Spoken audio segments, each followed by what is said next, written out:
अर्चना ma'am.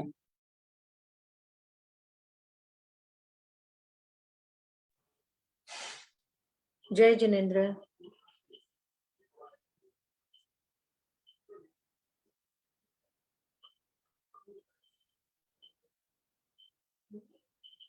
जय Jinendra. Vardhaman education and research institute में आप सभी का बहुत बहुत स्वागत है।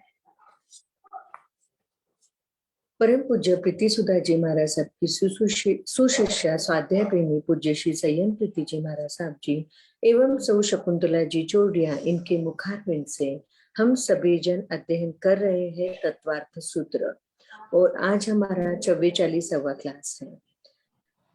काफी जनों के मैसेज आए हैं कि हमने पिछले मतलब कुछ 32 एपिसोड हुए थे, तब तक हम थे, उसके बाद हमें पता नहीं चला, तो उसके लिए हम बहुत बहुत क्षमस्व है।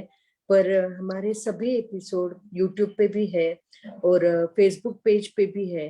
आपको किसी को भी अगर कुछ लिंक चाहिए रहेंगी, कुछ भी चाहिए रहेंगी, तो आप मैसेज कर सकते हो। कल बहुत जनों के मैसेज आए हैं, परसों भी आए हैं, तो उन सबको भी मैंने लिंक भेजी हुई है। तो ऐसे ही आप में से कोई भी गलती से हमारे पास से या आपके पास से मैसेज देखने में कुछ हुआ रहेगा, तो आप हमें जितने भी एपिसोड आपके रहे हैं, लास्ट के 10 एपिसोड, वो उसकी लिंक आपको दी जाएंगे। और वर्धमान प्रतिष्ठान के फेसबुक पेज पे तो है ही, और यूट्यूब पे भी आपको मिल ही जाएगा। और नए नए जो ग्रुप्स हमें इनक्रेडिबल जैनिज्म वाले और सकल स्थानकवासी जैन वाले, उनके भी बहुत सारे मैसेज आ रहे हैं कि बहुत अच्छे से समझा रहे हैं, और महाराज साहब जी का बहुत बहुत धन्यवाद। तो आपका भी बहुत बहुत धन्यवाद कि आप सुन रहे हो, बहुत बहुत धन्यवाद। हमारे महेश भैया हमें रोज याद दिलाते हैं कि बीए में क्या एडमिशन के बारे में बोलो, तो आज महेश भैया ही बोलेंगे। महेश भैया, बीए में क्या एडमिशन के बारे में बोलो जरा। जय Jinendra. Vardhaman education and research institute में का सौ मधुबाला जी चुरडिया, अध्यक्षा सौ मधुबाला जी चुरडिया एवं सचिव विलास जी राठौड़, वैसे ही कोऑर्डिनेटर अर्चना जी लुनावत मैम, शकुंतला मासी जी, श्रम से हमारा Vardhaman education and research institute में हम डिग्री प्रोग्राम चलाते हैं। तो इस डिग्री प्रोग्राम जो हमारा है, इसमें बीए, एमए और पीएचडी यहाँ कोर्सेज चलते हैं। यह पूरा कोर्स ऑनलाइन ही चलता है। स्टडी मटेरियल बहुत ही अच्छे से सभी संप्रदाय को लेके ही बनाया गया है। और एक विशेषता यह बात है कि इसमें प्राकृत और जैनिज्म दोनों इसमें पढ़ाए जाते हैं, ताकि इसमें आपको प्राकृत भी पढ़ाई होती है और जैनिज्म की भी पढ़ाई आपकी होती है। वेल क्वालिफाइड सब टीचर से हमें पढ़ाने के लिए हमारे क्लासेस हर सोमवार, मंगलवार, बुधवार, गुरुवार ऐसे 4 दिन होते, 2 से 5 के बीच। तो मैं आप सभी से विनती करता हूं कि आप भी जुड़िए और बाकी को भी आप प्रोत्साहित करें कि इस प्रोग्राम में जुड़ने के लिए। तो मैं आपसे विनती करता हूं कि सभी ने आपके जो कोई फ्रेंड्स है या कोई पढ़ने वाले इच्छुक है, उनको आप जरूर जरूर बताइए। सिर्फ आपको एग्जाम के लिए आना है, बाकी सब ऑनलाइन ही होता है। स्टडी मटेरियल वगैरह सब हमारे संस्था की ओर से आपको फ्री में दिए जाते हैं। तो मैं आप सभी से विनती करता हूं कि सभी ने इसका जरूर लाभ लेना है। आप भी लीजिए और दूसरों को भी बताइए। आप हार्डली सभी को एक दो दो भी फोन करेंगे तो भी हमारे एडमिशन हो सकते हैं। तो बीए के लिए क्राइटेरिया, जिसकी 12वीं हो गई है वो बीए कर सकता है, जिसका एनी ग्रेजुएशन है वो एमए कर सकता है। तो आप बोलेंगे कि हमें समझ में आएगा या हमारे इतने सालों का गैप है तो कैसा होगा। तो गैप का कोई बात नहीं है, एज की भी कोई लिमिट ये नहीं है। कौन सी भी एज में आप कर सकते हैं, आपके अनुसार ही हम पूरा बेसिक से पढ़ाएंगे। आप बीए के लिए एडमिशन लीजिए, एमए के लिए एडमिशन लीजिए, बेसिक से हम पढ़ाते हैं। तो मैं आपसे विनती करता हूं कि आप सभी ज्वाइन हुए और औरों के भी बताएं। आप में से किसी ने पूछा है सिलेबस क्या है, तो आपका नंबर प्लीज शेयर करेंगे तो महेश भैया तुरंत आपको सिलेबस भेज देंगे। और कहने की बात यह है कि लास्ट के सिर्फ हमारे पास कुछ 13-14 डेज ही बचे हैं, क्योंकि 2 अगस्त को हमारा कॉलेज चालू हो रहा है, तो 1 अगस्त तक ही हमारे एडमिशन रहने वाले हैं। तो इसलिए हम बार बार आपको बम्बार्डिंग कर रहे हैं। एक्चुअली महाराज साहब जी का हम 5 मिनट टाइम लेते हैं, इसके लिए भी क्षमस्व। और हम भी तुरंत क्लास चालू करते हैं। संयम प्रीति जी, महाराज साहब जी, एक साथ मथे वंदामी, भावपूर्वक मथे वंदामी, श्रद्धा पूर्वक मथे वंदामी। बोलिए शांतिनाथ भगवान की जय, आचार्य भगवंत की जय। नमो अर्यंताणं, नमो सिद्धाणं, नमो आयर्याणं, नमो वज्रायाणं, नमो लोये सवसाहोणं। एषो पंचनमुक्कारो सव पावपनाशनो, मंगलाणं च सव्येसिं परमं हवै मंगलम्, परमं हवै मंगलम्। श्री मिंदर सांझ महाराज आपकी आज्ञा, भगवान आपकी आज्ञा, गुरु गोविंद जी महाराज आपकी आज्ञा। तत्वार्थ सूत्र के चौथे अध्ययन का अर्थ करने की आज्ञा चाहते हैं। मोक्ष मार्गस्य नेतारं भेत्तारं कर्म भूभृतां, ज्ञातारं विश्वतत्त्वानां वंदे तद्गुणलब्धये, वंदे तद्गुणलब्धये। परम आदरणीय, परम वंदनीय, परम पूजनीय 24 तीर्थंकर भगवान, पंच परमेश्वरी भगवान तथा ज्ञानी, ध्यानी, त्यागी, तपस्वी समस्त ऊर्जा महापुरुषों के चरणों में भावपूर्वक वंदन। आराध्य गुरुदेव पूज्य श्री आचार्य भगवान, तप्ती जी महाराज साहब, पूज्य श्री माता जी महाराज साहब आदि समस्त ऊर्जा पुरुषों के चरणों में भावपूर्वक वंदन। संस्कार भारती वाणी भूषण पूज्य श्री प्रीति सुधा जी महाराज साहब, पूज्य श्री अरुण प्रभा जी महाराज साहब के चरणों में भावपूर्वक वंदन। यहाँ उपस्थित सभी धर्म प्रेमी, श्रद्धावान, जिज्ञासु भाइयों तथा सुशील बहनों, चौथे अध्ययन में ऊर्ध्वलोक का वर्णन हम देख रहे हैं। ऊर्ध्वलोक में काफी बातें हमने कल देखी थी कि चारों निकाय के देवता कैसे होते हैं, भवनपति, वाणवंतर, ज्योतिषी, वैमानिक कैसे कैसे होते हैं, उनके भवन कैसे होते हैं, वो लोग कैसे कैसे रहते हैं, ये सारी बातें हमने कल देखी थी। काफी बातों पर प्रकाश हमने कल डाला था। आज हमारा 11वां सूत्र है। 10 सूत्र हमारे हो चुके हैं और 10 सूत्र में कितने कौन कौन से प्रकार के देव होते हैं, कौन सी लेशा होती है, उनके इंद्र कौन कौन से होते हैं, और ये सारी बातें हमने कल देख ली थी। आज है हमारा 11वां सूत्र।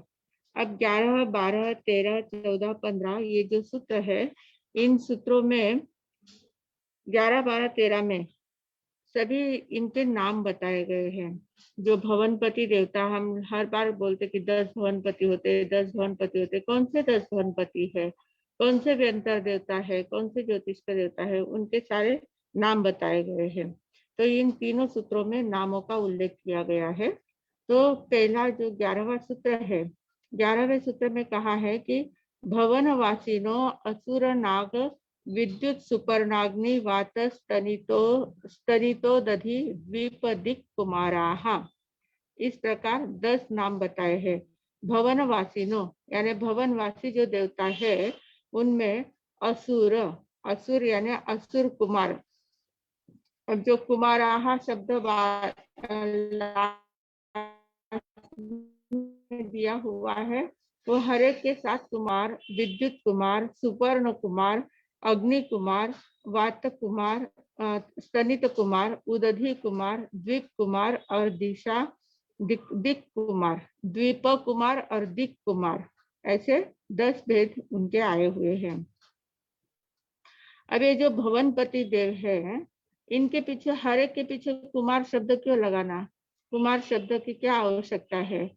तो कहते हैं कि ये जो असुर कुमार आदि जो भवनपति देवता है, वे देवता कैसे होते हैं? वे हमेशा यौवन जैसा ही उनका शरीर होता है, यौवन अवस्था को ही प्राप्त होते हैं, यौवन ही रहते हैं, हमेशा युवा अवस्था में ही वो रहते हैं। और युवा अवस्था के समान ही, युवक लोगों के समान ही वे वस्त्र, आभूषण आदि धारण करते रहते हैं। उनका अलंकार, उनका जो उठना, बैठना, चलना, फिरना, घूमना, जो जो भी बातें होती है, वो सब युवकों जैसी ही होती है, कुमार जैसी ही उनकी बातें होती है। और वे हमेशा ऐसे वस्त्राभूषणों से सुसज्जित रहते हैं, इतना उनको शौक रहता है और वो दिखने में बहुत सुंदर सुंदर होते हैं। सभी के जो 10 प्रकार के कुमार बताए हैं, उन सभी कुमारों के मतलब सभी प्रकार के जितने भी देवता है, 10 कुमार, ये 10 जातियां है, भवनपति की 10 जातियां है। इन जाति में जितने भी देवता होते हैं, वे सारे देवता इतने सुंदर सुंदर होते हैं और उनकी आकृति लगभग एक जैसी ही होती है।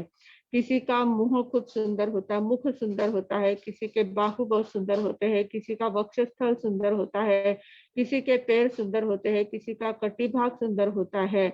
सब एक एक अवयव किसी किसी का सुंदर होता है, पर वो उसके कारण से बहुत मनोहर दिखते हैं और मनोहर सुकुमार ऐसे होते हैं। और ये क्रीड़ाशील बहुत होते हैं, इनको क्रीड़ा करने में बहुत आनंद आता रहता है, हमेशा कभी भी तत्पर रहते हैं, अपनी क्रीड़ा करने में वो तत्पर रहते हैं। ऐसी इनकी अवस्था है, इसलिए इनको कुमार कहा जाता है। इसलिए इनके पीछे, हर एक के पीछे कुमार शब्द लगा हुआ है। और इनकी गति जो होती है, चलने की गति जो होती है, इतनी मृदु स्थिर शांति से चलते हैं और लुभावनी गति होती है। मतलब वो जब चलते हैं तो सामने वाले को देखने की इच्छा होती है, ऐसा इतनी सुंदर उनकी गति भी होती है और एकदम ऐसे अपने में ही मस्त ऐसे रहते हैं। और ये जो भवनवासी देवता होते हैं, भवनपति जो देवता होते हैं, ये सारे कहाँ रहते हैं, हमने बहुत बार इसका विश्लेषण कर लिया है। जो रत्न प्रभा पृथ्वी है, उसके 13 आथड़े और 12 अंतर और 13 पाथड़े ऐसे हमने देखे थे। तो जो 12 अंतर है, उसमें से एक अंतर ऊपर का छोड़ देना, एक अंतर नीचे का छोड़ देना, और बीच वाले जो 10 अंतर है, उन 10 अंतरों में 10 भवनपति देव रहते हैं, 10 प्रकार के भवनपति देव रहते हैं। और उनके दक्षिण और उत्तर ऐसे 2 विभाग होते हैं। इतने बड़े बड़े वे अंतरे होते हैं, उन अंतरों में वो रहते हैं और उसमें दक्षिण विभाग और उत्तर विभाग ऐसे 2-2 विभाग होते हैं। और दोनों विभागों में बहुत सारे देवता वहां पर रहते हैं और उन दोनों विभागों के 2-2 इंद्र होते हैं। दक्षिण का एक इंद्र है और उत्तर के एक इंद्र होते हैं। और फिर इनके जो भवन होते हैं ना, वो भवन बहुत सुंदर होते हैं। बाहर से गोल आकार के होते हैं और अंतर में चौकोर आकार होता है। बाहर से दिखने में गोल दिखते हैं, अंतर में चौकोन होता है, चौरस होता है। और नीचे का उसका जो भाग होता है, वो कमल की कर्णिका के समान, कमल की कर्णिका यानी कमल की जो पाकुल पत्ती होती है, कमल के पुष्प की जो पंखुड़ी होती है, उस पंखुड़ी के आकार का और नीचे का भाग उनका होता है। तो इस प्रकार इनके भवन होते हैं और उन भवनों में वे एकदम आनंद से रहते हैं। इनके कहीं कहीं आवास भी होते हैं। जो असुर कुमार पहले जाति के जो देवता है, उनके कुछ आवास भी होते हैं।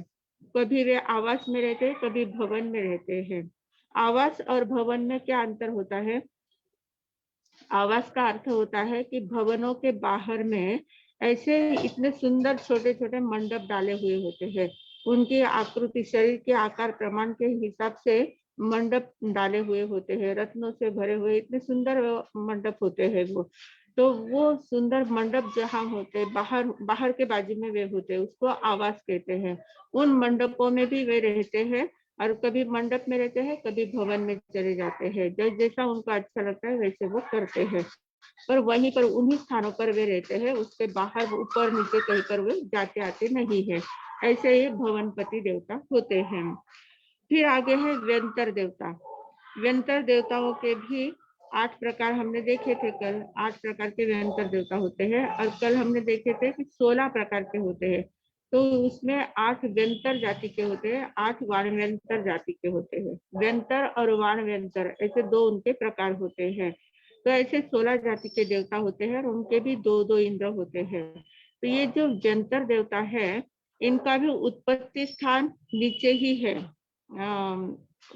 रत्न प्रभा पृथ्वी के ऊपर, वही जहाँ भवनपतियों का है, वहां से ऊपर जो उनका 1000 योजन की जगह जहाँ छोड़ी हुई होती है, उस जगह में ही इनका उत्पत्ति स्थान होता है। वहां पर ये उत्पन्न होते हैं, पर वहां वे रहते नहीं हैं। वहां उत्पन्न हो जाते हैं, थोड़े दिन, थोड़े बहुत समय तक वहां रहते हैं और तुरंत वो ऊर्ध्व लोक, मध्य लोक में आ जाते हैं। कभी मध्य लोक में आ जाते हैं, कभी ऊर्ध्व लोक में भी चले जाते हैं। जैसे उनकी शक्ति होती है वैसे वो गमन करते, तीनों लोक में वे भ्रमण करते रहते हैं। व्यंतर का अर्थ ही क्या होता है? वि अंतर, वि अंतर शब्द, वि प्लस अंतर ऐसा शब्द बनता है। वि यानी विविध प्रकार के, अंतर यानी रिक्त स्थानों में, अलग अलग प्रकार के जहाँ भी रिक्त स्थान दिखता है, जहाँ कोई है नहीं, जहाँ उसका आवागमन नहीं है, ऐसा जहाँ जहाँ रिक्त स्थान दिखता है वहां वहां पर वे अपना अड्डा जमा लेते हैं। कहीं पर भी वे घूमते रहते हैं, उनको कहीं रोक टोक होती नहीं है और वो हमेशा घूमते रहते हैं। ऐसे वे व्यंतर देवता होते हैं। तो जो 12वां सूत्र है, 12वें सूत्र में हमें बताया है कि व्यंतर आहा किन्नर किम पुरुष महोरग गांधर्व यक्ष राक्षस भूत पिशाचाहा। 12वें सूत्र में उनके नाम बताए हैं, 8 व्यंतरों के नाम बताए हैं।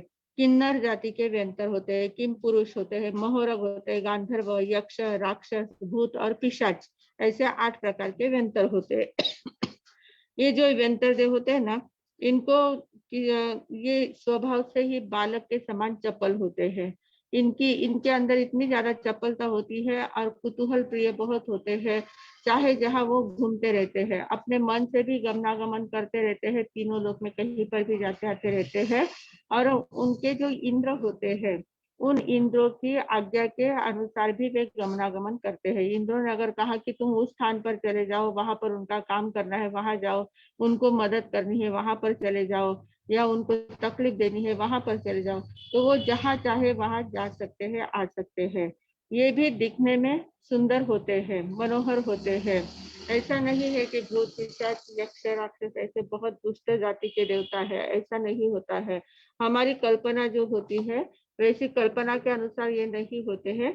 इनके अंदर भी मृदुता होती है, सुंदरता होती है, और ये प्रिय भाषी भी हो सकते हैं, प्रिय भाषी भी होते हैं, सबका अच्छा चाहने वाले भी होते हैं, ये किसी के विरोधी नहीं होते हैं। अगर उनको किसी ने तकलीफ दी है, उनका कोई विरोध करता है, तो फिर उनको वो तकलीफ देते हैं। उनके अगर उनको हम थोड़ा सा भी अच्छे से समझ लेते हैं, या उनको हम डरते नहीं है, उनको हम भला बुरा नहीं बोलते हैं, तो फिर वो एकदम अच्छे से हमें सहायता करते हैं। इस प्रकार के यह व्यंतर जाति के देवता होते हैं। तो उनसे डरने की जरूरत नहीं होती है। हम डर जाते हैं इसलिए वो डराते हैं। कुतूहल प्रियता तो उनमें होती ही है, तो हम थोड़े से डरते हैं तो वो बहुत ज्यादा डराने का काम करते हैं, उनको आनंद आता है फिर उसमें। तो क्योंकि बालक जैसी ही उनकी चेष्टा होती है, तो इसलिए वो बालकों को भी ऐसा ही होता है। छोटे छोटे जो जीव होते, चींटियां वगैरह होती है, तो उनको हाथ लगाते हैं, वो घबरा कर आगे भागती है, तो उनको मजा आता है, तो फिर और आगे आगे वो दौड़ते जाते हैं। तो ऐसे ही ये व्यंतर जाति के देवता होते हैं। ये थोड़ा सा डराते हैं, थोड़ा सा डराने से आगे वाला व्यक्ति अगर डर जाता है, भागने लग जाता है, तो वो फिर और ज्यादा डराने में उनको मजा आता है। तो इस प्रकार ये व्यंतर जाति के देवता होते हैं। तो ये 8 व्यंतर जाति के कहे हैं। 8 वाणव्यंतर जाति के भी देवता होते हैं। उस सूत्र में उनके नाम नहीं दिए हैं, पर ऐसे शास्त्र में उनके नाम आए हुए हैं। तो वो वाणव्यंतर जाति के जो 8 देवता है, उनके नाम है आणपन्नी, पानपन्नी, ईसीवाई, भूतिवाई, कंदीय, महाकंदीय, कोहंड और पयंग। ऐसे ये वाणव्यंतर जाति के देवता होते हैं। तो ये भी 8 प्रकार के होते हैं। इनके भी दो इंद्र होते हैं, और ये भी ऐसे ही मध्यलोक में, अधोलोक में, ऊर्ध्वलोक में, तीनों लोक में वे भी घूमते रहते हैं। फिर इनके साथ ही एक 10 प्रकार के जृंभक नाम के देवता होते हैं। देवताओं के प्रकार जो होते हैं ना, 99 जाति के देवता है, ऐसा हमारे यहाँ कहा गया है। 99 जाति के देवताओं के पर्याप्त और अपर्याप्त करके 198 भेद देवताओं के बताए गए हैं। तो उसमें ये सारे देवताओं के भेद आते हैं। जैसे 10 भवनपति के हैं, 10 भवनपतियों के साथ 15 परमाधामी भी गिने जाते हैं, क्योंकि नरक में रहते हैं, हमने देखे थे परमाधामी देवता, नारकी जीवों को तकलीफ देने वाले देवता।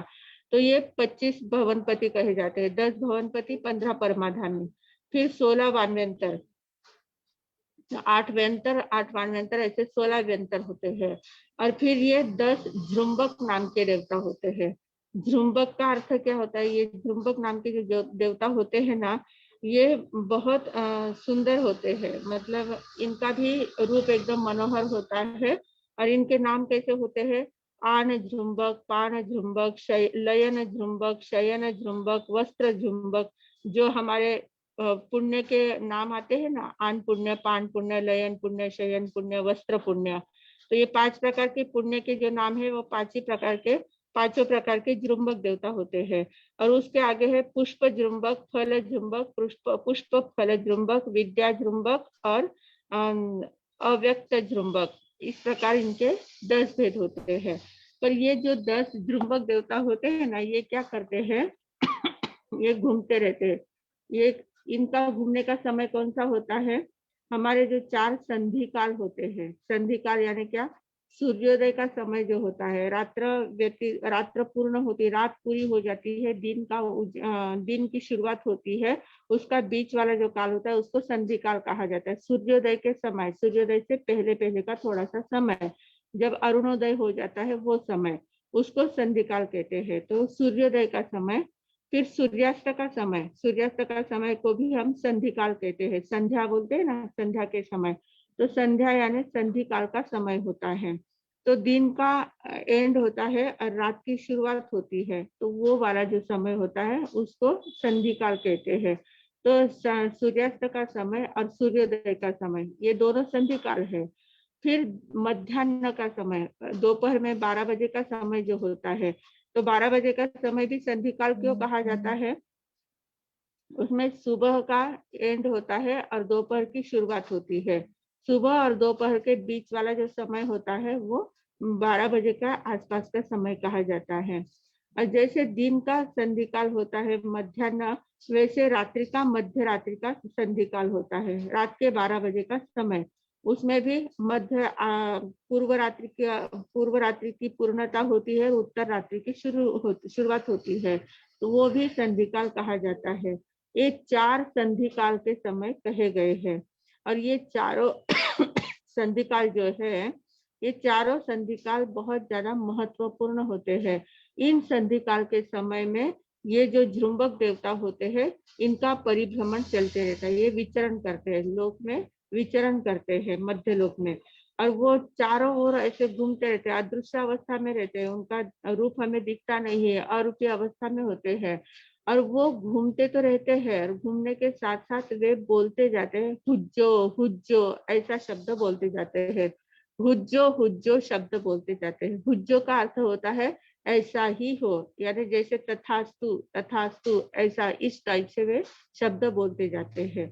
और उस समय कहते हैं कि मतलब उनमें इतनी शक्ति होती है, उनके शब्दों में इतनी पावर होती है, तो उस समय हम जो भी काम करते हैं वो काम वैसा ही हमारा सफल हो जाता है। हमारे मुंह से अगर कुछ अपशब्द निकल जाता है, उस समय में हमारे मुंह से निकल गए, जैसे माताएं होती है, बच्चे उनको तकलीफ देते हैं तो माताएं बोलती जा उधर मर जा, इस प्रकार से वो बोल देती है, गुस्से में आती है और ऐसे कुछ अपशब्द बोल देती है मुंह से, और वो जा उधर मर जा इतना शब्द बोलती है। उसी समय अगर उनका हुज्जो शब्द आ गया तो समझ लेना तथास्तु, उस बालक की मृत्यु निश्चित है।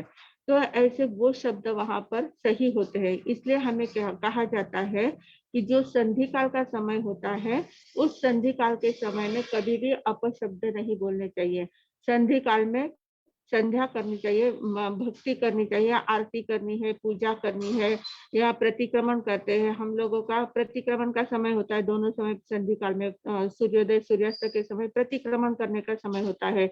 12 बजे के समय में हम लोग कहते हैं कि लोगस्य का ध्यान करो, 4 लोगस्य फेरो, 12 लोगस्य फेरो, ऐसे लोगस्य का ध्यान करो। रात्रि के समय में भी जब 12 बजे का समय होता है तो कहते हैं कि अगर जाग आ जाती है तो उस समय भी आप कुछ माला फेरो, ध्यान करो।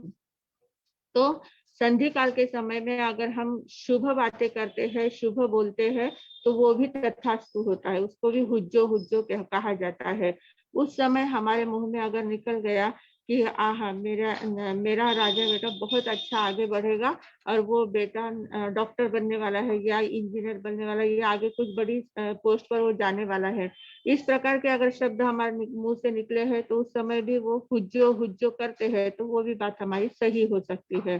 तो जो बातें भी हमारी बोली जाती है उस समय उसको वो सफल हो जाती है। तो इसलिए ये चारों संधि कालों को बहुत ज्यादा महत्व दिया जाता है। ब्राह्मण संस्कृति में, वैदिक संस्कृति में भी संधि काल में ही पूजा की जाती है, आरती की जाती है, भक्ति की जाती है, भगवान की पूजा उसी समय की जाती है। शाम के समय आरती करते हैं, सवेरे भी आरती करते हैं, संधि काल के समय करते हैं। तो वो पूजा भक्ति में जैसा हमारा समय जाता है तो वो समय हमारा शुभ कहलाता है। उसी समय अगर वो तथास्तु के शब्द आ गए तो हमारा जीवन सार्थक हो सकता है। और संधि काल के समय, इन चारों संधि काल के समय हमें स्वाध्याय करने के लिए मना की गई है। जो आगम हम पढ़ते हैं, आगम के जो शास्त्र के जो सूत्र होते हैं हमारे, वो आगम नहीं पढ़ते हैं चारों संधि कालों में। भले उत्कालिक शास्त्र है या कालिक शास्त्र है। कालिक और उत्कालिक हमने देखा था। कालिक यानी क्या कि जो पहले प्रहर में, दिन के पहले प्रहर में और अंतिम प्रहर में पढ़ा जाता है उसको कालिक कहा जाता है। वैसे रात्रि में भी पहले प्रहर में और अंतिम प्रहर में जो पढ़ा जाता है उसको कालिक शास्त्र कहते हैं। और उत्कालिक शास्त्र चारों प्रहर में पढ़ा जाता है, दिन के भी और रात्रि के भी। सिर्फ इन 4 संधि कालों को छोड़कर पढ़ना पड़ता है। चारों संधि कालों में शास्त्रों का वाचन नहीं किया जाता। क्यों नहीं किया जाता? क्योंकि शास्त्र हमारे आगम जो है वो अर्धमागधी भाषा के होते हैं और अर्धमागधी भाषा में हम लोग पूरी भाषा समझ नहीं पाते हैं। उसका उच्चारण शुद्ध हमारे से नहीं हो पाता है। कहीं कहीं हमारे से गलती भी हो सकती है उच्चारण करने में। अगर हमने बराबर गाथा नहीं लिया है, गुरु से हमने वो ज्ञान प्राप्त नहीं किया है, वाचना व्यवस्थित नहीं ली है और मन से अगर हम शास्त्र पढ़ने जाते हैं तो हमारे मुंह से कहीं गलत शब्द भी निकल सकते हैं। और ऐसा अगर गलत हम पढ़ रहे हैं और उसी समय वे जृंभक देवता अगर घूमते हैं, उन्होंने अगर उनके कान पर वे शब्द अगर पड़ जाते हैं तो वो गलत शब्दों सुनकर उनको बहुत गुस्सा आ जाता है और वो उसी समय हमें कुछ शाप भी दे सकते हैं, हमारा कुछ भला बुरा भी कर सकते हैं। तो इसीलिए इन चारों संधि काल के समय स्वाध्याय नहीं करना है, शास्त्रों का वाचन नहीं करना है, पर पूजा भक्ति वगैरह हम कर सकते हैं। इस प्रकार इस संधि काल का महत्व है। तो ये 10 प्रकार के जृंभक देवता उस समय घूमते रहते, चारों संधि काल के समय वे घूमते रहते हैं। इसलिए हमें बोलने के लिए कोई भी झगड़ा वगैरह भी करता है तो हम क्या बोलते हैं, शाम के समय क्या झगड़ा करते हैं, संधि काल के समय, संध्या के समय क्या झगड़ा करते हो, अभी झगड़े का समय नहीं है, अभी कटकट नहीं करनी है, लक्ष्मी आने का समय है। तो उस समय हम अगर झगड़ा नहीं करते, रोक देते हैं तो बहुत अच्छा होता है। नहीं तो झगड़ा करते हैं तो वो अशुभ शक्ति हमारे पास आती है और वो जृंभक देवता हुज्जो हुज्जो करके हमारे मुंह से जो शब्द निकलते वैसा वातावरण बना देते हैं। तो इसलिए इन तीनों ये 10 प्रकार के जो जृंभक देवता है, इन जृंभक देवताओं को डरना नहीं है, पर उनके वाणी का प्रभाव हमारे ऊपर होता है। इसलिए हमें शुभ बातें करनी है, ऐसा हमें समझना है। ये जो सभी जो भवनपति है, वाणवंतर है, जो जृंभक देवता है, ये सभी शुभ होते हैं, अच्छे होते हैं। ये सभी बुरे ही होते हैं ऐसा नहीं है। बुरा करने वाले के लिए, उनके विरोधी जो तत्व होते हैं उनके लिए वो बुरा करते हैं, पर जो उनके मित्र होते हैं उनके अगर कोई स्तुति करता है, उनको अच्छा कहता है, उनसे बहुत डरते नहीं है, उनको अच्छा मानते हैं तो वो भी हमारा अच्छा करते हैं, हमें सहायता देते हैं। हम जो भी काम करते हैं उसके लिए वो सहायता देने का काम करते हैं। तो इस प्रकार ये जृंभक देवता होते हैं। तो इन जृंभक देवताओं के भी नाम सूत्र में नहीं आए हैं। ये जो तत्वार्थ के सूत्र जो दिए गए हैं उसमें उनके नाम नहीं आए हैं, पर हमारे शास्त्रों में इसके नाम आते हैं। इसलिए यहाँ इनके सिमिलरिटी थे ना, सिमिलर थे ना, इसलिए उनको इनके नाम हमने बोल दिए हैं। फिर आगे है 13वां सूत्र है।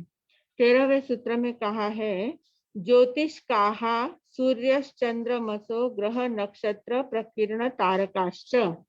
अब 13वें सूत्र में ज्योतिषी देवताओं के नाम बताए हैं। सूर्य, चंद्र, ग्रह, नक्षत्र, तारका, ये हमने बहुत बार सुन लिया है। तो ये जो ज्योतिष के देवता होते हैं, ये ज्योतिषी देवता बहुत ज्यादा प्रकाशमान, इनके विमान भी बहुत ज्यादा प्रकाशमान होते हैं, ज्योतिपूर्ण द्युतिवान होते हैं, और ये देवता भी स्वयं बहुत ज्यादा प्रकाशित होते हैं। इनके शरीर की रचना ही इस प्रकार की होती है, उनके शरीर से ये उनका आतप नाम कर्म का उदय होता है। सूर्य जो होते हैं उनका आतप नाम कर्म का उदय होता है, और चंद्रमा जो होते हैं, चंद्र के विमान जो होते हैं, उनको उद्योत नाम कर्म का उदय होता है। उद्योत नाम कर्म जो है वो शीतल प्रकाश देता है, और आतप नाम कर्म का जो होता है वो गर्म प्रकाश देता है, उष्ण प्रकाश देने का काम करता है। स्वयं तो शीतल रहते हैं, पर दूसरों को प्रकाश, जो उनके शरीर में से जो किरण निकलती है तो वो उष्ण होती है, आतप नाम कर्म के कारण से वो उष्ण होती है। और चंद्रमा की जो किरणें निकलती है वो उद्योत नाम कर्म के कारण से शीतल होती है। इसलिए हमें चंद्रमा शांत शीतल लगता है, और सूर्य हमें गर्मी देने वाला महसूस होता है। तो ये जो ज्योतिषी देवता है, ये ज्योतिषी देवता मेरू पर्वत के जो समतल भाग है उससे 790 योजन ऊपर से ये शुरू होते हैं, वो घूमते रहते हैं, और 900 योजन तक उनका आवास स्थान होता है। 790 से लेकर 900 तक, मतलब 110 योजन में उनका पूरा आवास स्थान होता है। और ये कैसे होते हैं, जो देवता होते हैं ना, उनमें प्रकीर्णक तारकाश्च ऐसा शब्द कहा गया है। प्रकीर्ण तारकाश्च मतलब प्रकीर्ण तारे यानी क्या, ऐसे कुछ तारे होते हैं, जो तारे यानी छोटे छोटे टिमटिमाते तारे दिखते हैं ना, वो जो तारे होते हैं, वे तारे कैसे होते हैं, वे कभी सूर्य के नीचे से भी चलते हैं, कभी ऊपर से भी चलते हैं, वो परिभ्रमण करते रहते हैं। सूर्य, चंद्र, ग्रह, नक्षत्र, तारे, इन सभी का परिभ्रमण चलता रहता है। तो वो कभी सूर्य के नीचे से, चंद्र के नीचे से भी जाते हैं, कभी ऊपर से भी जाते हैं। उनका आवागमन का कोई ऐसा बंधन उनके पास नहीं होता है, इसलिए उनको प्रकीर्णक कहा है। प्रकीर्ण तारकाश्च ऐसा उनका कहा गया है। तो और ये जो ज्योतिष के देवता होते हैं, ज्योतिष के सभी प्रकाशमान होते हैं, इतना उनका प्रकाश होता है, पर उनके जो मुकुट होते हैं, उन देवताओं के जो मुकुट होते हैं, उस मुकुट पर उनके चिन्ह होते हैं, अंकित किए हुए होते हैं। तो उस चिन्ह से पता चलता है कि ये सूर्य है, ये चंद्र है, ये ग्रह है, ये नक्षत्र है, ये तारा है। ये उनके चिन्ह, मुकुट के चिन्ह पर से अंकित किया जाता है, उसके ऊपर से वो पहचान उनकी होती जाती है। तो इस प्रकार ये ज्योतिषी देवता है।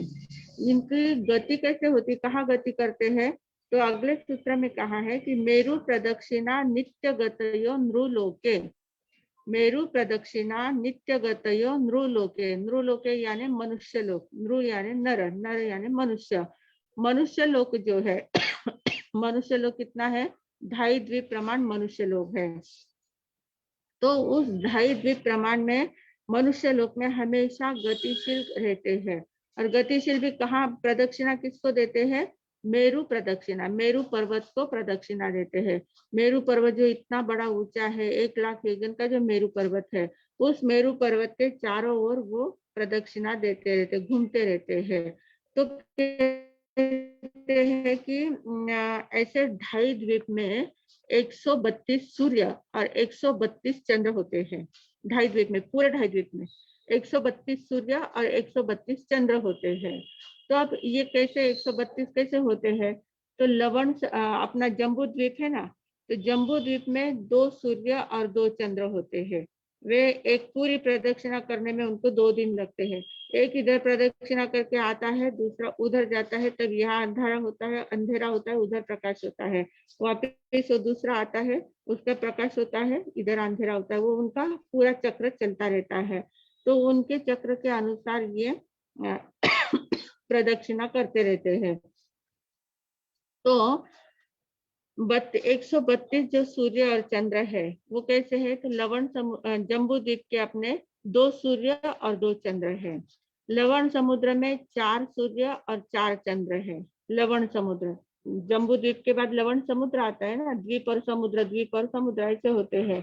तो 2 समुद्र है और 2.5 द्वीप है। तो जम्बू द्वीप में 2 सूर्य 2 चंद्र, लवण समुद्र में 4 सूर्य 4 चंद्र।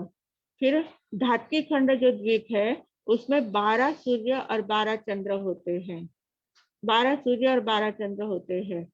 फिर कालोदधी समुद्र जो है, कालोदधी समुद्र में 42 सूर्य और 42 चंद्र होते हैं, क्योंकि वो बड़ा बड़ा उनका विस्तार बड़ा बड़ा है ना, आगे डबल डबल होते जाते हैं।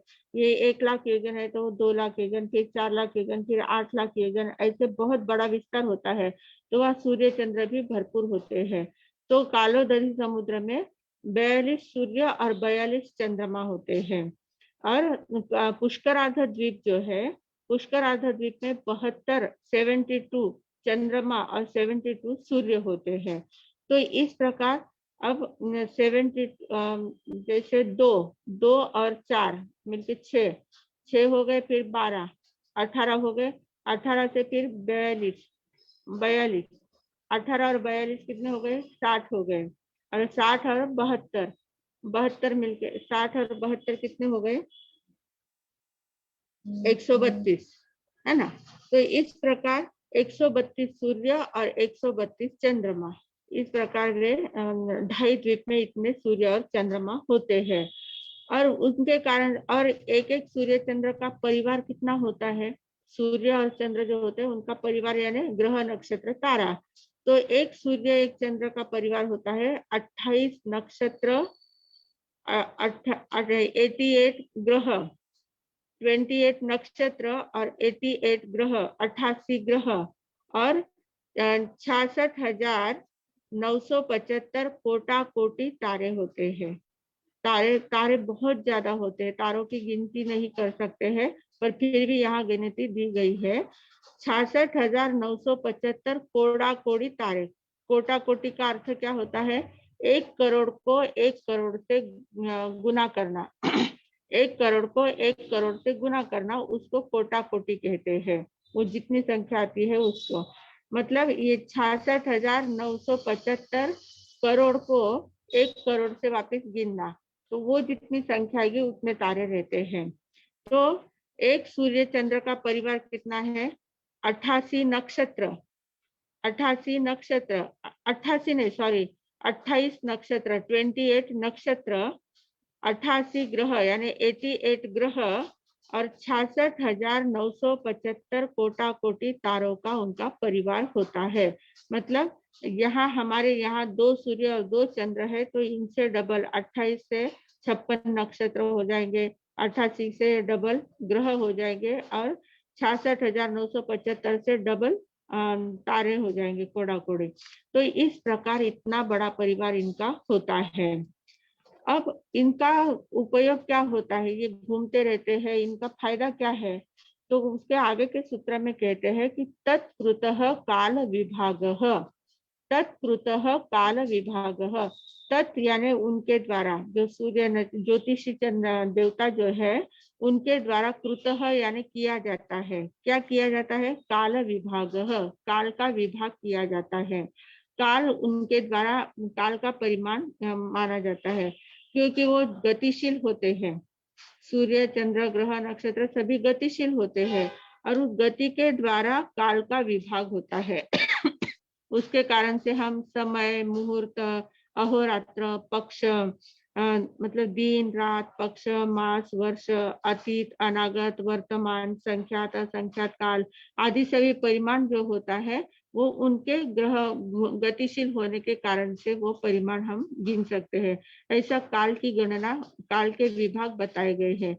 ये जो काल के विभाग है ये व्यवहार काल कहा जाता है, इसको व्यवहार काल कहा जाता है, और ये सिर्फ मनुष्य लोक में ही होता है। दिन है, रात है, सर्दी है, गर्मी है, ये जो जो भी परिवर्तन हमें काल का दिखता है वो सारा परिवर्तन सिर्फ मनुष्य लोक में ही होता है, इसके आगे कहीं पर भी नहीं होता है। उसके आगे शांति रहती है, पर मनुष्य लोक में ही इनका परिवार होता है। और ये घूमते रहते हैं, इस कारण से क्या होता है, ये जो ग्रह नक्षत्र होते हैं, चंद्रमा वगैरह होते हैं, तो ये हम लोग कहते हैं ना कि हमारे कुंडली बनाते हैं, हमारी जन्म कुंडली बनाते हैं, और जन्म कुंडली में ये सारे ग्रह नक्षत्र कहाँ कहाँ होते हैं वो सारा देखा जाता है। चंद्र कहाँ है, सूर्य कहाँ है, बाकी के ग्रह कहाँ है, ये सारे देखे जाते हैं। तो ये देखा जाता है। तो इसमें सत्यता कितनी है, ये सत्य बात है क्या, उसके उसका प्रभाव हमारे ऊपर पड़ता है क्या?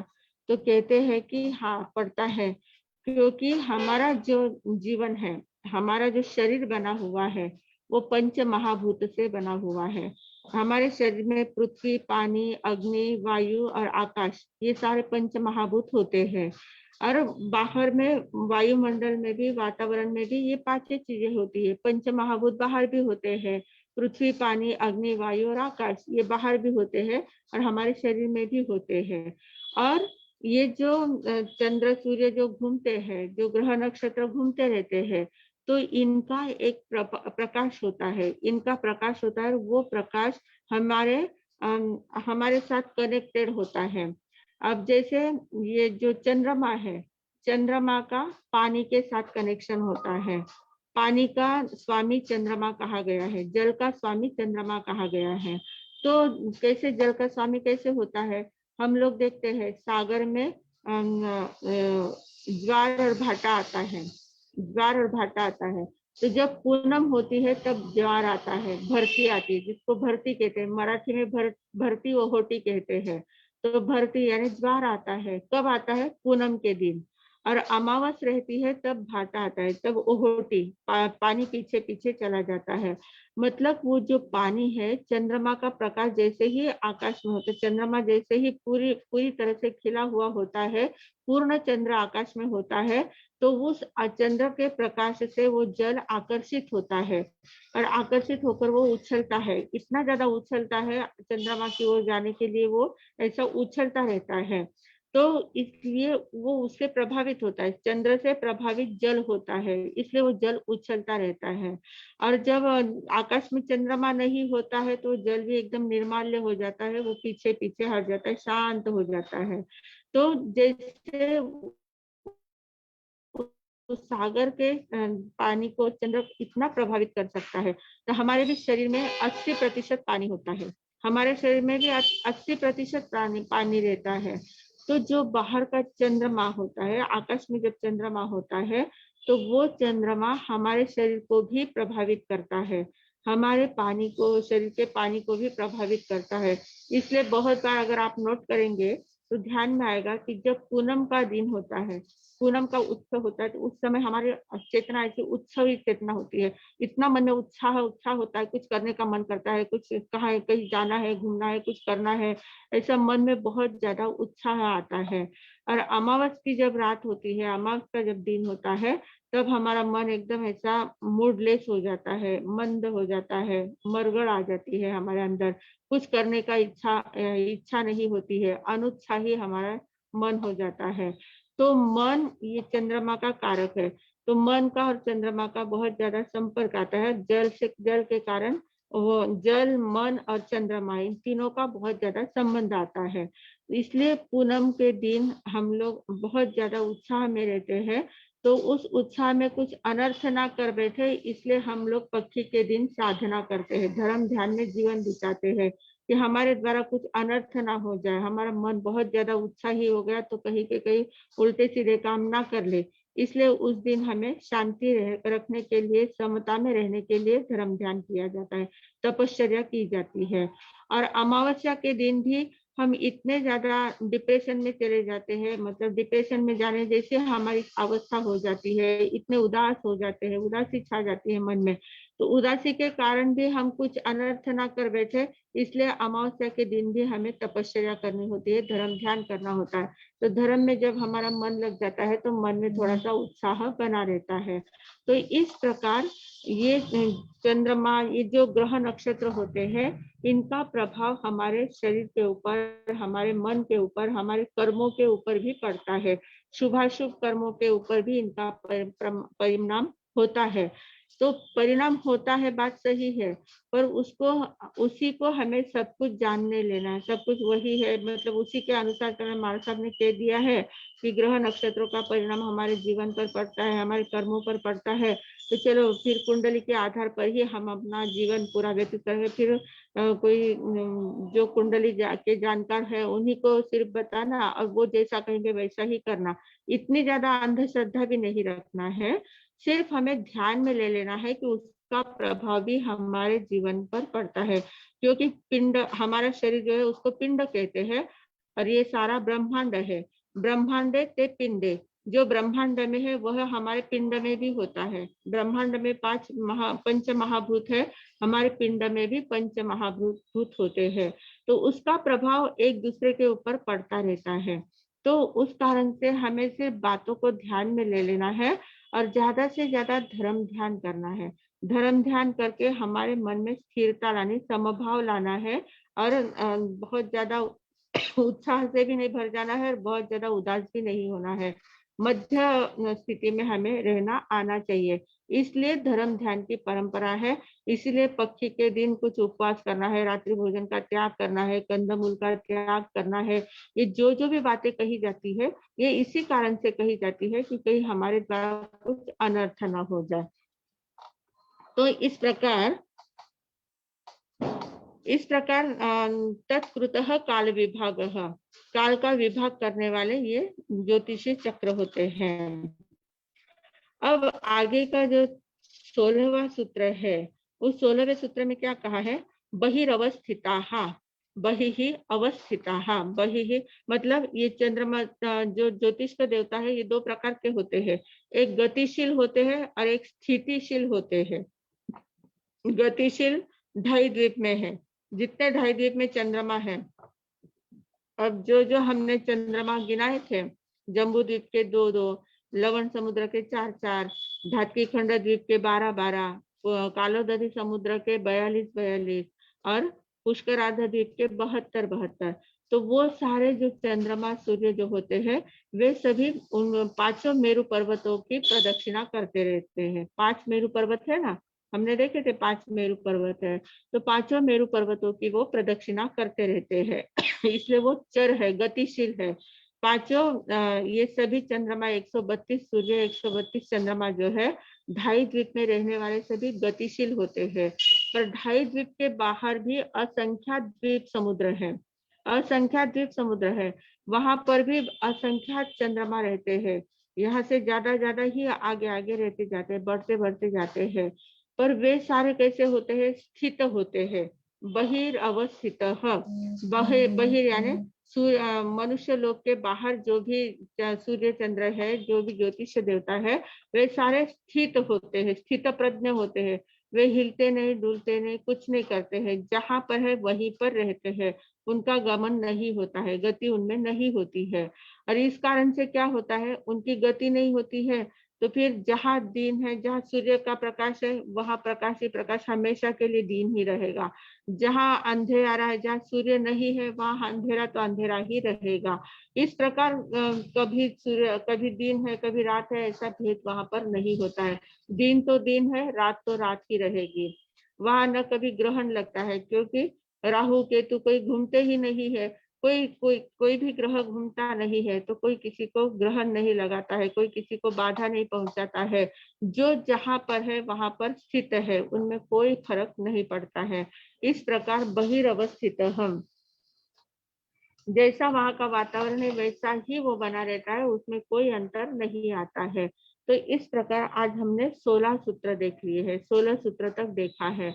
अब इसके आगे वैमानिक देवों की कथा चलेगी। वैमानिक देवता कौन से होते हैं, कितने प्रकार के होते हैं, उनमें कैसे कैसे भेद है, वो सारा वैमानिक देवताओं का वर्णन आगे के सूत्रों में आने वाला है।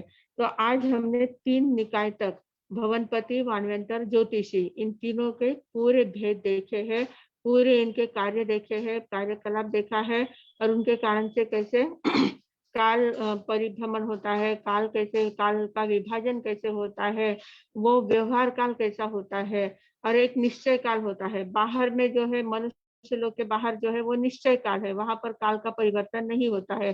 काल का परिमाण सिर्फ मनुष्य लोक में ही गिना जाता है। तो इस प्रकार ये सारा वायुमंडल का, सारा सभी देवताओं का ये सारा वातावरण तैयार होता है। तो ऐसे तीनों लोक में बहुत सारे जीव हैं, उन जीवों का परिभ्रमण चलता रहता है। और ये जो ज्योतिषी देवता, ये ज्योतिषी में हमेशा रहते रहते नहीं है, उनकी आयु पूरी होने के बाद वो वापस मनुष्य या तिरंचे में चले जाते हैं, उनकी जगह पर दूसरे देव उत्पन्न हो जाते हैं। ये सारा परिभ्रमण चलते ही रहता है, चलते ही रहता है। तो इस परिभ्रमण में हमें अटकना नहीं है, इससे बाहर निकलने का मार्ग ढूंढना है, और वही मार्ग हमारे धर्म शास्त्रों में बताया गया है। उस शास्त्र के मार्ग को हमें व्यवस्थित रूप से समझना है, अपने जीवन में अंगीकार करना है, तो हम इस परिभ्रमण से मुक्त हो सकते हैं और अपने लक्ष्य को प्राप्त कर सकते हैं। सभी लोग अपने लक्ष्य को जल्दी से जल्दी प्राप्त करें। इन्हीं सद्भावनाओं के साथ मैं विराम लेती हूँ। ओम शांति।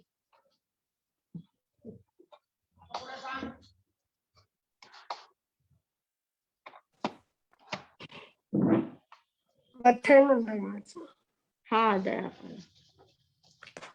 सभी जिज्ञासु साधकों को भावपूर्वक जय जिनेन्द्र। अभी हमारा जो देवों का वर्णन हम सुन रहे हैं, आज बहुत सारी जानकारी, विशेष रूप से प्रतिदिन हमारा अभ्यास वर्ग है।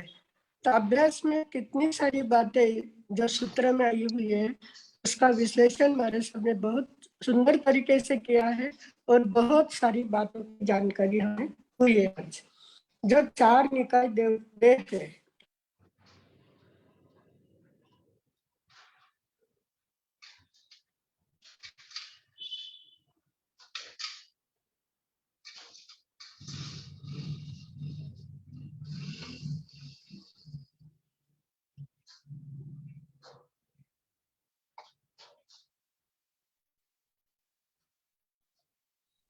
आवाज नहीं आ रहा है किसी भी।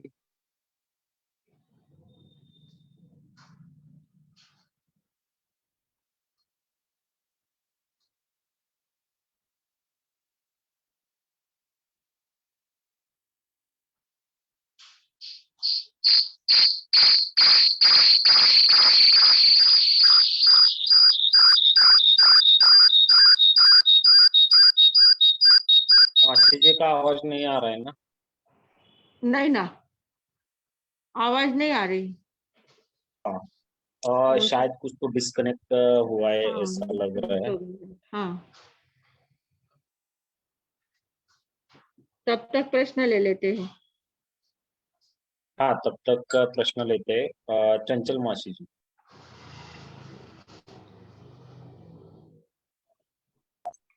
मच्छन वंदन मर साहब, घना दिनों दिशा थे मर साहब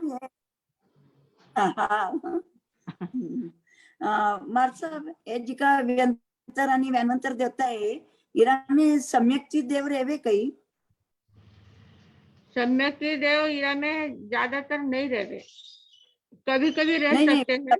सम्यक्ती देव रह सकते हैं जिनको, एक तो क्या है, जिनको क्षायिक सम्यक तो प्राप्त हो चुका है, वे वहां पर नहीं जाएंगे। क्षायिक सम्यक वाले वहां पर नहीं जाएंगे। और ऐसे सम्यक्ति हो सकते, क्षयोक्षम सम्यक वाले हो सकते हैं, पर ज्यादातर नहीं रहते हैं, उनका विभंगत ज्ञान ही रहता है। अपन असुर कुमार और ये जो देखे तर धर्मेंद्र यानी नाग कुमार है ना? हाँ, तो और व्यंतरी में पद्मावती देवी भी है। हाँ, तो ये सम्यक्ति है क्या फिर? हाँ, वो तो सम्यक्ति है ही। वो तो मतलब सम्यक्ति इनमें सम्यक्ति है? हो सकते हैं, पर होते ही है ऐसा नहीं है।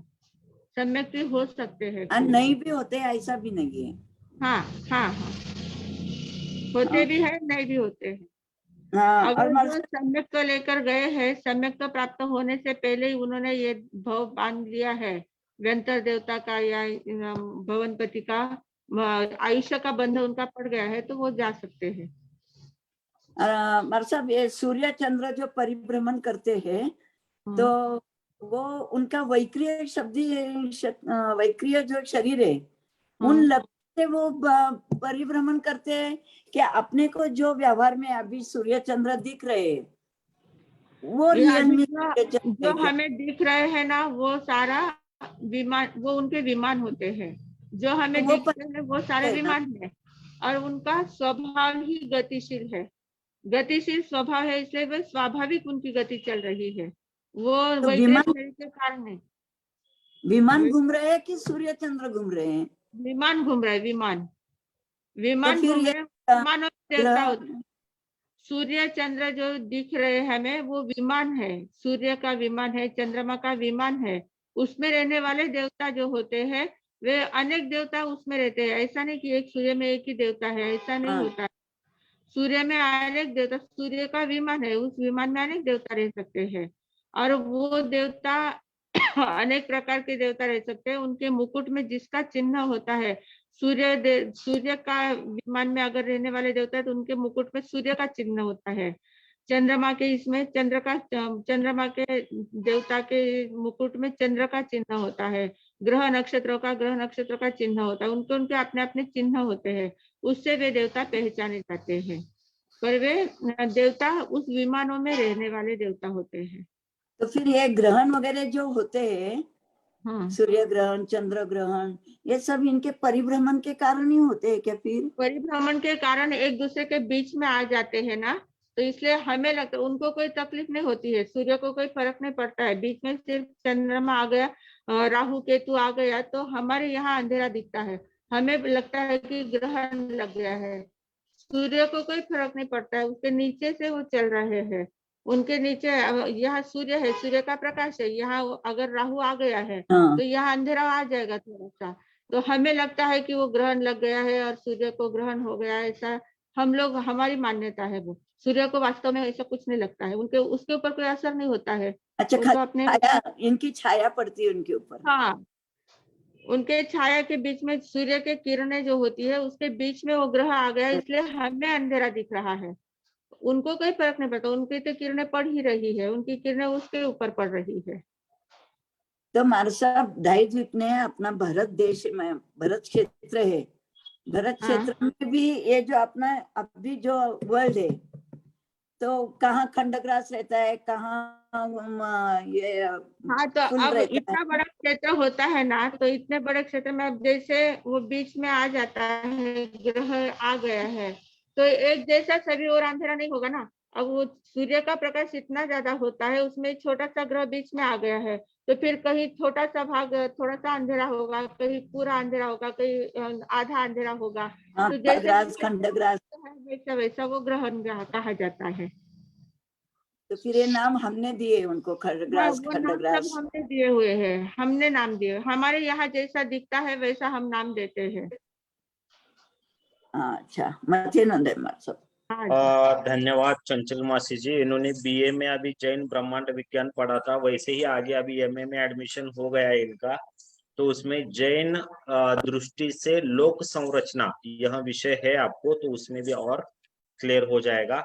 जिसका वीडियो ऑन है उनको ही मैं अनम्यूट करने वाला हूँ। संक्षिप्त में प्रश्न पूछिए प्लीज। मेरा बीच आरती में जी ये जैन, चला गया था। आरती जी जैन। मथेनवंता में मारा सा। हाँ जी। वो मनुष्य लोग के बाहर जो स्थिर रहते हैं, सूर्य चंद्र वगैरह, तो उनका भी जन्म मरण होता है। हाँ, जन्म मरण तो होता है, पर वहाँ उनका भी वो क्या है, सूर्य चंद्र जो है वो सिर्फ विमान है ना, वो विमान स्थिर रहते हैं, उनके अंदर जो देवताएं होते हैं उनके जन्म मरण तो होते रहते हैं। होते रहता। ठीक है, हाँ, उनका आयु पूर्ण होने के बाद उनका मृत्यु हो जाती है। धन्यवाद मैम। ओके, धन्यवाद आरती जी। आगे हाँ पुष्पा जी। जी बापना। मथेवंता साहब। हाँ जी। ग्रहण ने क्यों महत्व दिया पचे तो कि ग्रहण लाग्या पचे આપણે સ્વાધ્યાય नहीं करनो? अब वो क्या हो जाता है, सूर्य ग्रहण चंद्र ग्रहण जब लगता है ना, तो बीच में वो राहु केतु आ जाते हैं, तो इसलिए हमें वो ऐसा दिखता है। तो हमारी ऐसी मान्यता, हमें क्या है, मतलब ये जो जानकार लोग होते हैं वो कुछ थोड़ा सा डरा देते हैं कि उस समय उसका प्रभाव थोड़ा सा कम हो गया है, सूर्य का प्रभाव कम हो गया है, राहु केतु का प्रभाव ज्यादा हो गया है, तो हमारा कुछ अनर्थ कर सकता है, इसलिए हमें उस समय कुछ धर्म ध्यान ही करना है, कुछ बाकी की बातें नहीं करना है। इस प्रकार वो लोग हमें बताते हैं, हम लोग वैसा मानने लग जाते हैं। वास्तव में ऐसा कुछ नहीं होता है। गर्भवती स्त्री को भी तो बहुत संभालना पड़ता है ना उस टाइम। हाँ, तो वो हमारे मन में डर बैठा दिया गया है ना, नहीं, ऐसे बहुत सारी घटना घटी भी है कि वो चंद्र ग्रहण देखने से वो आंख में चिप पड़ गई। वो घटना योगायोग से घटती है, वास्तव में वैसा नहीं होता है। सभी गर्भवती स्त्रियों को नहीं होता है। अब कितने लोगों को तो पता नहीं होता है, वो अपने काम करते रहते हैं, उनको कुछ नहीं लगता, कुछ नहीं होता है, उनके मन में कभी शंका भी नहीं आती है, तो उनको कुछ नहीं होता है। जिसके मन में वो डर बैठ जाता है, जिसको पता है कि अरे मैंने ऐसा कर लिया, अब मेरा कुछ बराबर नहीं होने वाला है, कुछ बच्चे को तकलीफ होने वाली है, तो फिर वो हो जाता है। अच्छा। हमारी मानसिक, उसके साथ हमारा मन का भी बहुत ज्यादा जुड़ा हुआ होता है। अच्छा, और बताओ सर, अपन पे जो जृंभक देवता बोलते हैं तथास्तु तथास्तु, तो हमारे हाँ। कर्म भी जो वैसा नहीं होगा तो कैसे हो सकता है ऐसा? नहीं होता यदि है ना, हमारे तो योगायोग वैसे ही आता है, हमारे कर्मों का उदय आना और उनका, और बहुत बार कर्म में परिवर्तन भी आता है ना, कर्म में उत्कर्षण अपकर्षण होते रहता है, संक्रमण होता रहता है। तो हमारे शुभ कर्म उदय में आने वाले थे, पर उस समय हमारे मुंह से अशुभ शब्द निकल गए और उन्होंने तथास्तु कह दिया, तो वो शुभ कर्म अशुभ में परिवर्तित हो सकते हैं, संक्रमण हो सकता है ना। अच्छा, बताओ ना, बहुत बहुत कृपा हाँ करे बाप जी, बहुत बहुत कृपा हाँ करे। हाँ ना। धन्यवाद पुष्पा जी। आगे छाया जी संक्षिप्त में प्रश्न पूछिए, हमारा समय हो गया है प्लीज। फिर उसके बाद मंजू जी। हाँ, मत्स्यानंदानी मैराथन। हाँ जी। हाँ, यहाँ पे गति प्रमाणे जैसा 365 का एक वर्ष होता है, तो वैसा देवगति नरक गति में अभी उनका विस्तार तो ज्यादा बताया, दुगना चौगुना ऐसा, तो उधर कैसा वर्ष रहेगा फिर? वो हम लोग अपनी हिसाब से गिनती करते हैं। वहां पर तो सूर्य चंद्र सब स्थिर है, वहां पर तो कुछ नहीं है, वहां काल का परिमाण नहीं चलता है, वहां शाश्वत काल है। पर हम अपने व्यवहार काल से उसका हिसाब लगाते हैं कि इतने समय तक वो रहे, मतलब इतना समय, इतने वर्ष बीत गए हैं, इतना समय हो गया, हम अपने हिसाब से उसका हिसाब लगाते हैं। उनकी गणना हम अपने हिसाब से करते हैं। वहां पर तो वो उनका जितना समय रहता है उतने समय तक रुकते हैं और वो अपने वापिस चले जाते हैं, उनकी मृत्यु वगैरह हो जाती है। और सेकंड क्वेश्चन ये है, जो 132 यानी 132 सूरज बताए हुए, तो वो जो विमान में उतने आत्मा रहते क्या एक ही विमान में? 132 विमान है, 132 सूर्य के विमान है, 132 चंद्रमा के विमान है, और एक एक विमानों में अनेक आत्माएं रहती है। हाँ, तो अपने सूर्य चंद्र कैसे दिखेंगे फिर अपने को? तो वो अपने को तारा रूप में ही हमें दिखेंगे? सिर्फ विमान ही दिखते हैं, बाकी देवता नहीं दिखते हैं, विमान ही दिखते हैं। जो सूर्य चंद्र आकाश में दिखते हैं ना, वो सिर्फ विमान होते हैं। तो वो सूरज के तारा रूप में ही दिखते होंगे ना अपने को, यहाँ से भारतवर्ष में? सूर्य दिखता है ना हमें। हाँ, वो एक ही सूरज दिखता है, लेकिन वो तारा जो दिखता है तो वो फिर वो तारे बहुत सारे हैं, तारे उनका परिवार है ना पूरा। सूर्य का एक एक सूर्य का कितना परिवार है, अभी हमने देखा था 88 ग्रह, 88 नक्षत्र, 28 ग्रह, 88 नक्षत्र, और तारे 62,975 कोटा कोटि। ओके, धन्यवाद छाया जी। आगे अंतिम प्रश्न लेंगे, संक्षिप्त में पूछिए मंजू जी। मथेरन हमारे साथ जैसे अभी पूछा ना कि एक सूर्य का परिवार मतलब 66,975 कोड़ा-कोटी तारे होते हैं, तो वो भी तो स्वयं में एक देवता ही है ना, जैसे ज्योतिष देवता होता है ना, सूर्य चंद्र ग्रह नक्षत्र और तारे। सूर्य और चंद्र के अधीन होते हैं। सूर्य चंद्र इंद्र बताए ना, कल हमने देखे थे ज्योतिष का में 2 इंद्र होते हैं, सूर्य और चंद्र। तो उन सूर्य चंद्र के अधीन वे तारे होते हैं, इसलिए उनका परिवार गिना गया है। एक सूर्य के अधीन में 28 नक्षत्र, 88 ग्रह, नक्षत्र और 88 ग्रह, और बाकी इतने तारे, वो सारे एक सूर्य चंद्र के परिवार में। मेरे को ये समझना था हमारे साथ, वो भी अपने आप में तो एक देवता ही है ना, ज्योतिष देवता ही है ना, देवता ही है। पर हमने देखे थे ना, देवताओं के प्रकार देखे थे ना, कोई इंद्र है, कोई सामानिक है, कोई त्रायस्त्रिंशत है, वो सारे प्रकार देखे थे ना। वैसे ये इनके परिवार में गिने जाते हैं, वैसे है ये इनके परिवार में ही गिने जाएंगे। है देवता, पर इनके हिसाब से उनको चलना पड़ता है। इनकी आज्ञा में ओके। उनको रहना पड़ता है। हाँ, जैसे मतलब मुखिया वो है, मतलब कहने का। हाँ, मुखिया चंद्र सूर्य है। ओके, मथेनुंडे वर्ष, बहुत ही हाँ। सुंदर। धन्यवाद मंजू जी। एक्चुअली हमारे एमए के स्टूडेंट है वो मंजू जी, जो बेंगलोर एक छोटा सा गांव है वहां से है मंजू जी। मैसूर से है ना? मैसूर नहीं, बेंगलोर। मैसूर आगे नगर है काहीतरी गाव.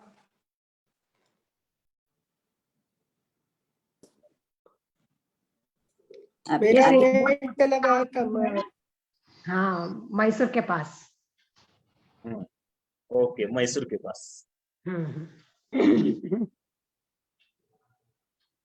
आरती जी बोलिए। मथेनुंडा में मारसा। हाँ, मारसा, ये चंद्रयान छोड़ते हैं ना, बोलते हैं कि वो मून में, चंद्रमा में जाते हैं। क्या चंद्रमा में कोई जा सकते हैं? अब वो अपने हिसाब से तो नहीं जा सकते हैं। अब वो विज्ञान का अलग क्षेत्र है, अपना अलग है। वो खगोल और हमारा विज्ञान का और धर्म का बराबर मेल अभी तक बैठा नहीं है। वो लोग बोल रहे हैं चंद्रमा पर जाते, पर पता नहीं कौन से चंद्रमा पर पहुंचते हैं या दूसरी जगह पर जा सकते हैं, वो हम पता नहीं लगा सकते। पर वो है, वो जाते हैं, कोई तो भी है क्षेत्र, उनको लगता है। तो उनका हम बराबर नहीं कह सकते कि सही में उसी चंद्रमा पर जाते हैं या दूसरे स्थान पर जाते हैं। ठीक है, ठीक है, बहुत बहुत धन्यवाद। आज मासी जी का समय हमने लिया है सभी के लिए। अब एक अंतिम लेंगे रमेश जी भंडारी। वो शायद हमारे सर्टिफिकेट कोर्स में थे और क्रैश कोर्स में थे, ऐसा मुझे लग रहा है। रमेश जी भंडारी। हाँ ना, मेरा नेट चला गया मैच हाँ गया. जी जी। तो इनके सब हो गए, मतलब जो हुआ है अच्छा ही हुआ। आज इंटरेस्टिंग चला. अभी इनके प्रश्न हो गए और बहुत सारे लोगों की रमेश जी। जिज्ञासा थी, उसका समाधान हो गया. मथेवंदा में महाराज साहब। जी जी। हाँ जी। मथेवंदा में महाराज साहब। हाँ, दयापल। अब ये जो कर्म का परिवर्तन होता है, शुभ का अशुभ, अशुभ का हाँ। शुभ, ये कैसा हो सकता है? कैसा किया जाता है? किया नहीं जाता अशुभ घड़ी है। जब आती है तो हाँ, उसको शुभ घड़ी में कैसा कन्वर्ट कर सकते हैं हम लोग? वो कर्म की थ्योरी हमने जब देखी थी, उसमें कर्म की 11 अवस्थाएं होती है। तो 11 अवस्थाओं में ऐसे कुछ अवस्थाएं होती, कुछ कर्म ऐसे होते हैं कि जो चिकने कर्म नहीं है, निधत्त कर्म, निकाचित कर्म नहीं है, जो साधारण कर्म होते हैं, उनमें सम प्रकार के, मतलब जैसे वेदनीय कर्म है, उसमें सातावेदनीय और सातावेदनीय 2 प्रकार है। उसमें चिकने कर्म नहीं बांधे हैं, साधारण कर्म बंधे हुए हैं।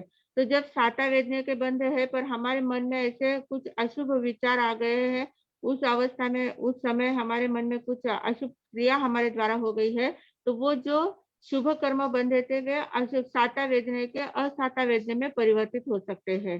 समान इसके समान वाले जो कर्म होते हैं, वे समप्रपान के कर्म एक दूसरे में समान प्रकृति वाले कर्म बदल सकते हैं। पर जो निकाचित नहीं है, वही निकाचित कर्म तो हमको भुगतने ही पड़ते हैं, उनमें कोई परिवर्तन नहीं आता है।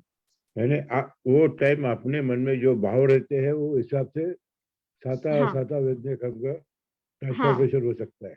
हाँ, साता का साता भी हो सकता है और साता का साता भी हो सकता है। किसी को हमने असाता वेदनीय कर्म बांधे हैं और असाता वेदनीय कर्म बांधने के बाद हमारे मन में कुछ पश्चाताप आ गया, नहीं मैंने ऐसा नहीं करना चाहिए था, बहुत ज्यादा मन में ऐसे गिल्ट हो गया, महसूस किया हमने, और उसके बारे में हमने बहुत शुभ चिंतन किया, तो असाता के बंधे हुए कर्म साता में परिवर्तित भी हो सकते हैं। संक्रमण होता है, उत्कर्षण अपकर्षण होता है। उसका रस कम है तो ज्यादा भी हो सकता है, ज्यादा रस का कम भी हो सकता है, उत्क्रमण भी होता है, उत्कर्षण और अपकर्षण भी होता है उसमें। हाँ, धन्यवाद महाराज, धन्यवाद हाँ। धन्यवाद रमेश जी सर। हाँ, आगे हमारा सब्जेक्ट 55 और। हाँ, आपने बराबर सुना था। हाँ। जी जी जी। आज शकुताई का आप छुट्टी क्या आगे अब अर्चना जी है क्या? हाँ हाँ हाँ सोमवार का सूचना देनी है क्या आपको? हाँ, सोमवार और मंगलवार को शायद क्लास नहीं हो पाएगा, तो हम बुधवार, गुरुवार, शुक्रवार ऐसे करेंगे।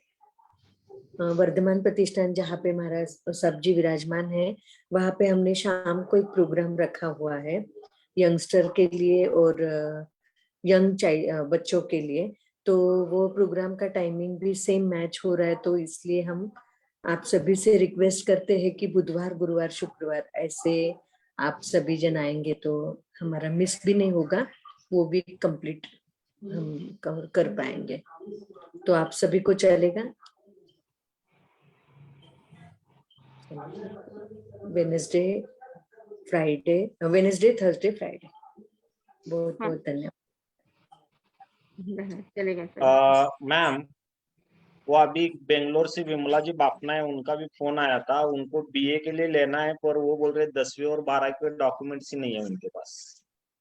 ओके, वो तो ऑनलाइन मिल जाते हैं ना, अगर अपन अर्जी करें तो। हाँ, तो एक बार उनसे बात करेंगे। तुरंत थोड़ी चाहिए हमें, 2-3 महीने का टाइम रहता है अपने पास। हाँ हाँ जी, चलो ओके। हाँ, हमारा सब्जेक्ट 55 और तो अगले बुधवार को अपन मिलेंगे वापिस। अभी 55 कल के लिए नवकारशी, पोरशी, देड़ पोरशी, जो हाथ जोड़े जिन्हें अपना अपना धारणा प्रमाणे नवकारशी, पोरशी, देड़ पोरशी, दो पोरशी धारणा प्रमाणे उपेक्षित 55 आसनम पाणम खायमम सायमम अनर्थना भोजनम संस्थागरणम सवसमाहि अत्यागरणम ओसिरे। कल का व्यासना ओम शांती शांती शांती उगेसरे व्यासनार दोटक उपरांत दिवसना तिन्या रातना चौविया 55 अनर्थना भोजनम संस्थागरणम सवसमाहि अत्यागरणम ओसिरे। किसी का एकासना है? कल एकासना कल का एकासना ओम शांति शांति शांति उगेसरे एकासनारा एकटक उपरांत दिवसना तिन्या रातना चौविया 55 अनर्थना भोजनम संस्थागरणम सवसमाहि अत्यागरणम ओसिरे। मंगल पाठ ओम उपवास। अच्छा, ओम शांति शांति शांति गुरुदेव की आज्ञा से, माताजी माता की आज्ञा से, शासन की शक्ति से, सबकी सद्भावना से, सद्गुरुनाथ की कृपा से उगय से उपवासम 55 दिवसना तिन्या रातना चौविया 55 असनम पाणम खायमम सायमम अनर्थना भोजनम सहस्त्रागरणम सवसमाहि अत्यागरणम ओसिरे। ओम शांति शांति शांति गुरुदेव की आज्ञा से चत्तारी मंगलम, अर्यंता मंगलम, सिद्धा मंगलम, साहु मंगलम, केवली पंडितो धम्मो मंगलम। चत्तारी लघुत्तमा, अर्यंता लघुत्तमा, सिद्धा लघुत्तमा, साहु लघुत्तमा, केवली पंडितो धम्मो लघुत्तमो। चत्तारी शरणम पवज्जामि, अर्यंते शरणम पवज्जामि, सिद्धे शरणम पवज्जामि, साहु शरणम पवज्जामि, केवली पंडितम धम्मम शरणम पवज्जामि। 4 मंगल, 4 उत्तम, 4 शरणा, दुख हरणा, सुख करना, वरण शरणा कोई, जो भवि प्राणी आदरे तो अक्षय अमर पद हो। बोले भगवान महावीर स्वामी की जय, आचार्य भगवंत की जय, पूज्य श्री माताजी महाराज साहब की जय, संस्कार भारती वाणी भूषण पूज्य श्री प्रीति सुधा जी महाराज साहब की जय, सब साधु संतन की जय, आज के आनंद की जय। हाँ, परम पूज्य संयम प्रीति जी महाराज साहब जी को बहुत बहुत धन्यवाद, आभार आभार आभार। आप में से किसी ने नंबर मांगा था, तो महेश भैया का नंबर है 9960810914 9960810914। और हम सभी ग्रुप पे यूट्यूब के लिंक और हमारे फेसबुक की भी लिंक डालेंगे। आप में से किसी का भी मिस हुआ है तो आपको पूरा लास्ट के 10 एपिसोड मिल जाएंगे, और पहले से भी किसी को चाहिए तो वो भी सब रिकॉर्डेड है, वो भी मिल जाएंगे। बहुत बहुत धन्यवाद। अब हम मिलेंगे बुधवार को रात को 8:30 बजे। सभी को शुभ रात्रि।